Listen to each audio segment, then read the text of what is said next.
حي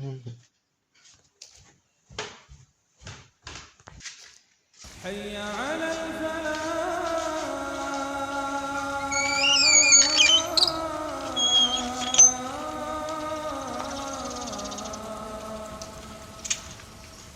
حي على الفلاح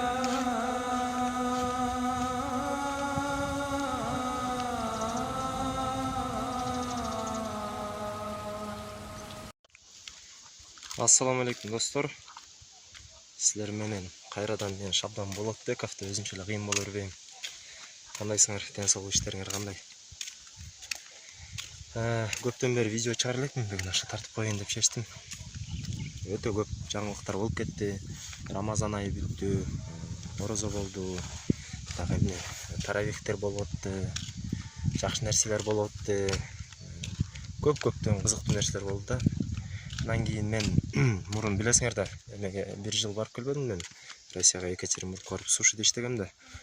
Ошондо жүргөндө өтө эме кызык болгон да, баягы Куранды арабча үйрөнүүчү, чисто без эме перевод жок, мындай транскрипция менен окубай, чисто арабча үйрөнүүчү. Анан ал жакта жүрүп бир курска жазылган болчумун. Ошо нолдон баштап үйрөтөт экен да. 1 ай чисто жазылгычакты эмени үйрөндүм, алфавитти окуганда. Анан кийин алфавитти бүткөндөн кийин ошол курска жазылдым. 3,5 сом, 15 сабак. 15 сабакта да основной моменттерди, фундаменттерди эмет берет экен да, үйрөтөт экен да. Анан аякта окуп, эптеп-септеп окуп жүрүп, так 2019 ошондо 2019 октябрь, ноябрь үйрөндүм да, ошонучу окугандычы. Үйрөнүп баштадым да акырында ошондо. Анан 2020 тиги бул окуп же эмете албай эле баягы кыйын экен да, негизи элечи. Баштан баштап бир страницаны бир 15 мүнөттөн окуп аткансың. Ошондой болуп атканда, анан акырын-акырындан окуй берип, баягы тил көнө берип, уже окуй берип, январдын бир 5 6 баштагам Куран окупчу. Уже эмесинчи, өзүнчү арабчасын. Андан кийин 25-inde бүттүм. Общий 5 ай окудум, ровно 5 ай. Азыр ойлонуп таң калып атам, 5 ай башында окуп атканда жана беттерди, мисалы, бир бетти, үч чоң бетти 8 мүнөт, 9 мүнөт ушундай окуйсуң да, бир бетти кечке окуп, анан аягына келесиң. Ошентип окуй берип ортосуна келгенде баягы вообще мотивация түшүп, желание түшүп калды. Анан кийин эме болду. Мешитке барсак, байкем айтып калды, ушундай кылыш керек. Баягы кээ бир жерден туура эмес эреже кылып, эрежесин туура эмес кылып го деп коркпош керек, окуй бериш керек дегенден. Ошондойго, ошондой кылыш керек го деп эле хатым ниетинде кылганда, хатым деп Куранды баштан аякка окуганды айтат да. Анан ошентип акырындык менен окуй бердик.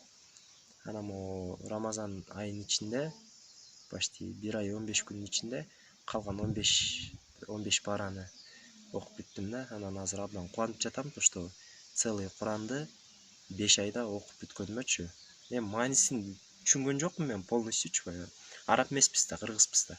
Бирок окуганыңды кайра окуп бүткөн соң, баягы переводдор бар да, приложение бар, тиги бар, эмне жөнүндө окуганыңды ошол жактан карап алсаң болот экен да. Мындай өзүңдү жаман бир красавчик сезип калат экенсиң да. Анткени мисалы Саудияда же бөлөк араб өлкөлөрүндө аякта эми билет да, арабтар өздөрү элечи. Анан ошо Рамазан айында Куранды аларың бир 15 жолу, 7-8 жолу же 3 жолу болбой калды дегенде бир 2-3 жолу окушат экен Рамазан айынын ичиндечи.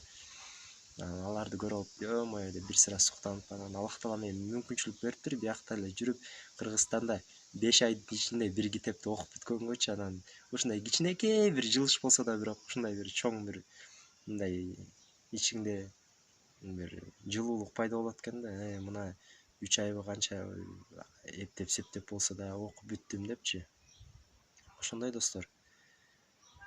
Ошондой жаңылыктар, сүрөлөрдү бир сыра жаттап атабыз. Антип-мынтип. Эмне жаңылык. Ошентип эле жүрөбүз айтор, жашап коюп. Кудайга шүгүр, баары жакшы. Ошон үчүн айта турган жыйынтыктоочу сөзүм, любой нерсени кылса болот экен. Көз коркок, кол баатыр деп коет го, бизге баягы кыйын сезиле берет любой ишчи. тигини кылсаң буну болбой калат, буну кылсаң болбой калат деп, бирок ар бирөөбүз өзүбүзгө чындап ишенип аракет кылсак, сөзсүз түрдө жеңишке жетебиз да. Ошондой достор. Буюрса жакшылыктын баары алдыда. Каналга жазылып ой пикириңерди жазып койсоңор болот. Силер менен болгон мен Шабан Болотбеков.